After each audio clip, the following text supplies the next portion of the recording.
क्या होनी चाहिए महिलाओं की शादी की? वो तो तय है ना संविधान के हिसाब से। पहले के लोग विवाह कब करते थे? हम कहते हैं जब लिव इन में रहने की उम्र आपकी चालू, जब आपका मन करने लग जाए, उछाल मारने लग जाए मन कि अब लिव इन में रहना है, तो जब लिव इन में रहना है तो हम कह रहे हैं उसी टाइम पे विवाह कर लो और पत्नी के साथ सारी जिंदगी रहो।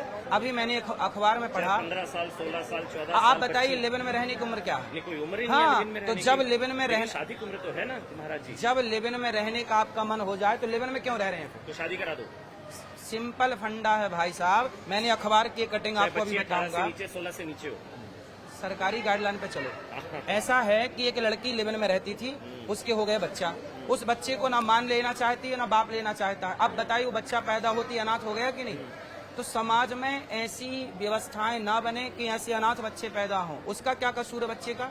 अब उसे ना बाप अपना नाम दे रहा है, ना तो माँ लेना चाह रही है। इसलिए कहता हूँ कि इस देश में लिव इन की जब उम्र चालू होती है, जब आपको लगे कि मुझे लिव इन में रहना चाहिए, लड़की हो या लड़का, उसी टाइम आप शादी करके पढ़ाई भी करते रहो। लिव इन में रह के आप पढ़ सकते हैं, लिव इन में रह के आप इंजीनियर, डॉक्टर, एडवोकेट बन सकते हैं। तो शादी करके पढ़ो ना बिंदास। बच्चा होगा तो वो अनाथ नहीं होगा और भ्रूण हत्या नहीं कराना पड़ेगा। अभी एक वकील का मैंने इंटरव्यू सुना कि जब वो आता है 12 दिसंबर 14 दिसंबर क्या बोलते हैं उसको, सॉरी फरवरी, क्या बोलते हैं उसको, वैलेंटाइन डे, 14 फरवरी वैलेंटाइन डे जब आता है तो उस समय आपने बनाया कभी 14 फरवरी? नहीं, उस समय भ्रूण हत्याएं बढ़ जाती हैं। ये एडवोकेट का बयान है, ऑन रिकॉर्ड आप सुन लीजिएगा। तो जब एडवोकेट ये कह रहे हैं, डॉक्टर लोग कह रहे हैं कि भ्रूण हत्या ज्यादा होती है, तो ये पाप है कि पुण्य है? वैलेंटाइंस डे के दिन भ्रूण हत्या ज्यादा होती है, ऐसा डॉक्टर ने बोला, ऐसा उस एडवोकेट ने बोला, मैंने नहीं। उनकी रिपोर्ट बोल रहा हूँ मैं, उनका सर्वे बोल रहा हूँ मैं। आपने कभी नहीं बनाया क्या? Valentine's day? हमें जरूरत ही नहीं है। वैलेंटाइंस है हमारे तो धर्म पत्नी, हम रोज खुश हैं आनंद से। देखिए हम कोई भी बात बोलते हैं ना तो अपनी छवि को ध्यान में रख के नहीं बोलते। कोई भी बात बोलते हैं तो राष्ट्र हित में, जनहित में बात करते हैं। और जनहित में बोल करने से, राष्ट्र हित में करने से छवि खराब होती है तो हो जाए। छवि कब तक बनाए रखेंगे? देश पहले है कि छवि पहले है? इसलिए राष्ट्र हित में आज के युवाओं को समझ आना चाहिए कि वो गलत कहाँ है, सही कहाँ। उसके लिए मुझे मेरी छवि की परवाह नहीं है। मुंह मारना वगैरह राष्ट्र हित में थोड़ी ना। ये सही है भैया। अभी भी आप बोल रहे हैं, अभी भी मांग ली फिर आप बोल रहे हैं सही है। नहीं, आधे अधूरे। माँ भी इस बात के लिए थी। लोगों ने क्या बोला कि आपने केवल महिलाओं को बोला, पुरुषों को क्यों नहीं बोला? जबकि मैंने पुरुषों को ही बोला और सबको दोनों को बोला तो लैंग्वेज सही होगी। हाँ, दोनों को बोला और मैंने कुछ लोगों को बोला। हाँ। कुछ जो इस तरह की हरकत, टेस्ट ड्राइव वाले लोगों को, टेस्ट ड्राइव वालों को सही बोला जाएगा? बहन आप बहुत अच्छा बोल रही हो, ये सही है। ऐसे लोगों को, इसको गांव की देसी भाषा में यही बोलते हैं, मुंह मारना।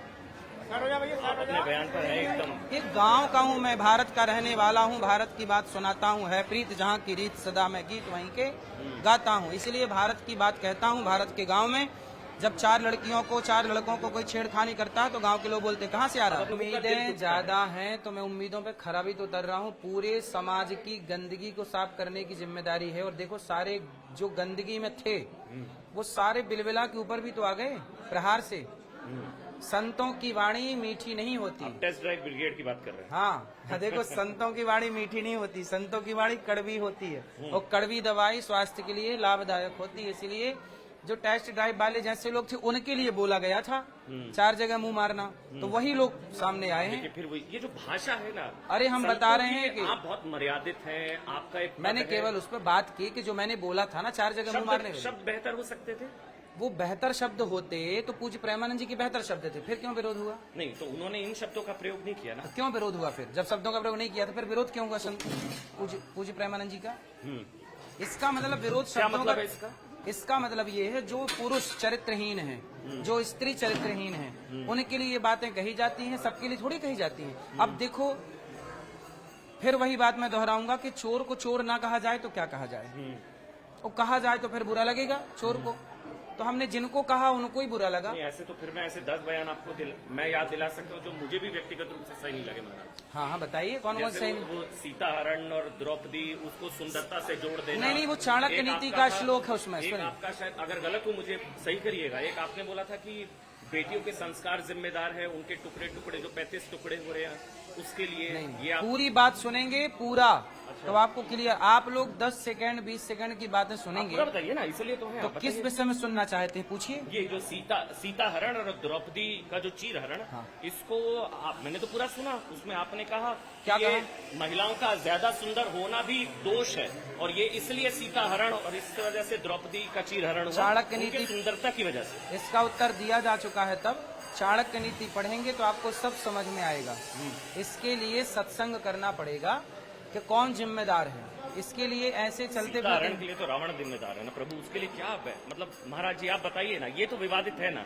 कौन? ये सीता हरण के लिए उनकी माता सीता के सुंदर हाँ, होना दोष रावण है। रावण ही जिम्मेदार है, और कौन जिम्मेदार? हमने कहा कि माता सीता का सुंदर होना नहीं है ना। नहीं, उस विषय को आप लोग पूरा ना समझ पाए अभी, ना भी आप समझ पाएंगे, क्योंकि वो आपकी समझ के परे विषय है। तो आप समझा दीजिए ना वो महाराज नहीं जी। समझ पाएंगे, वो सत्संग से समझ में आएगा, ऐसे नहीं आता। चलते फिरते कोई ऐसा नहीं कि आपको हम पीएचडी की डिग्री दे दें। जैसे पीएचडी की डिग्री चलते आपके फिरते पास नहीं तो है, मैं तो अभी गया आपके नहीं, ऑफिस में, आपके जैसे पास तो है ना, आप जैसे समझा पीएचडी दीजिए। की डिग्री चलते चलते नहीं हो सकती, ऐसे कुछ बातें चलते चलते नहीं समझाई जा सकती। उसके लिए खूब तरीके से अध्ययन चाहिए। संतों के चरणों में बैठ के जब तक आप नॉलेज नहीं पाएंगे, उस विषय में गति नहीं होगी। आप गए थे प्रेमानंद जी के पास, हाँ। आप जिनका बार बार जिक्र कर रहे हैं, वो वीडियो भी मैंने देखा। प्रेमानंद महाराज ने खुद आपको सलाह दी, जिस सवाल का हर जरूरी नहीं हर सवाल का उत्तर देना, ये उन्होंने कहा था। तो तो जो- आप हर बॉल पर सिक्सर ना लगाना ना चाहते ना, हैं। जो सवाल मुझे नहीं पता मैं उसका उत्तर देती नहीं, जो पता है वो उत्तर देता हूँ। अब जो उत्तर देता हूँ लोग उसे समझ नहीं पाते, नहीं समझ पाते तो विवाद अच्छा खड़ा हो चलिए फिर जाता है। काम करते हैं ना, मैं विवादों से इतर एक सवाल पूछता हूँ। मैं विवादों से इतर एक सवाल पूछता हूँ। हाँ। आपको क्या लगता है इसके पीछे क्या वजह है? योगी आदित्यनाथ ने कहा कि संतों को विवादों में घसीटने की एक कुत्सित एक प्रयास हो रहा है, चाहे आप हैं, चाहे प्रेमानंद महाराज हैं, चाहे साध्वी रीताम्बरा। इसके पीछे कुछ पॉलिटिकल लगता है, या आपको लगता है कि हाँ संतों के खिलाफ या सनातन के खिलाफ या हिंदुत्व के खिलाफ, इसलिए आप लोगों को घसीटने की एक कोशिश है? बिल्कुल कोशिश हो सकती है, क्योंकि देखिए संत लोग ही धर्म की बात करते हैं, और धर्म की आवाज को डाउन करनी है, नीचे करना है, तो संतों को बदनाम करिए, संतों पे उंगली उठाइए, अपने आप धर्म नीचे हो जाएगा। संतों से ही न धर्म फलता और फूलता है। संत ना होते आग लगी आकाश में बरस रहे अंगार, संत ना होते जगत में तो जल जाता संसार। और संतों से मीठी बात की उम्मीद मत करिए। सचिव वैद्य गुरु तीन जो प्रिय बोल ही भयास, राज धर्म तन तीन कर हो ही बैग ही नास। सचिव सलाहकार हमेशा ऐसी सलाह दे जो मुंह दिखाई बात ना करे, जो सही है वो बताए, वो चाहे बुरी हो चाहे भली हो। तो ऐसी बात। सचिव वैद्य जो डॉक्टर है ना, आपके ऑपरेशन होना तो वो ऑपरेशन करेगा, हाथ पांव बांध देगा आपके, आप कितना भी चिल्लाइए पर वो ऑपरेशन करेगा। यही डॉक्टर का धर्म है। ये नहीं कि चल भाई अब तू दर्द हो रहा मैं तेरा ऑपरेशन नहीं करता। ऐसे ही संत हैं, तुम्हें बुरा लगे अच्छा लगे कड़वी लगे, लेकिन जो सत्य है वो संत नहीं कहेंगे। मुंह दिखाई बात संत करने लग जाएंगे तो फिर सब खेल बिगड़ जाएगा। धर्म का पथ, ये भारत है और भारत धर्म प्रधान देश है। आपकी बात अखिलेश यादव जी को भी बुरी लगी थी जब आप वो कह रहे थे शूद्र मत कहो, शूद्र मत कहो, क्या हुआ था वो? अच्छा ये बताइए, अखिलेश जी कह रहे हैं कि शूद्र मत कहो। शूद्र मैंने कहा, मैं घर में बैठ के शूद्र शब्द ले आया क्या? गीता में लिखा है चातुर्वर्ण्यम मया सृष्टम गुण कर्म विभागशः। भगवान कृष्ण की बनाई ये व्यवस्था है। चातुर्वर्ण्यम, चार वर्ण किसने बनाए? भगवान श्री कृष्ण ने। और जब भगवान की वाणी ही अब वो नहीं मानते नेताजी, तो इसमें मेरा क्या कसूर है? ब्राह्मण क्या है? ब्राह्मण एक व्यवस्था है, क्षत्रिय की व्यवस्था है, वैश्य शूद्र के साथ छुआछूत हमारे यहाँ कभी नहीं हुआ। कहते हैं सनातन में तो यही सबसे बड़ा पॉलिटिकल नैरेटिव है विपक्ष का, कि सनातन में दलितों के साथ वो जो है मीन भीम वाले जो लोग हैं वो कहते हैं बहुत बुरा हाल हो रहा है। अच्छा ये बताइए, दलितों पिछड़ों के साथ कब हुआ? नेताओं ने अपनी राजनीति चमकाने के लिए ये जातवाद का जहर घोल दिया। वरना हमारे यहाँ देखिए, जब मैं पैदा हुआ, शायद जब आप भी पैदा हुए होंगे, तो पहले आज के 100 साल पहले गांव में ताई आया करती थी। हाँ ठीक ठीक। ताई, और वो नरा काटती थी और वो बच्चे को नहलाती थी, और जब बच्चा नहलाती थी वो, तब जाके बच्चे को शुद्ध माना जाता था। तो जरा आप बताइए कि जिसके नहलाने से मैं शुद्ध हुआ, वो नहलाने वाली ताई अछूत कैसे हो सकती है, अशुद्ध कैसे हो सकती है?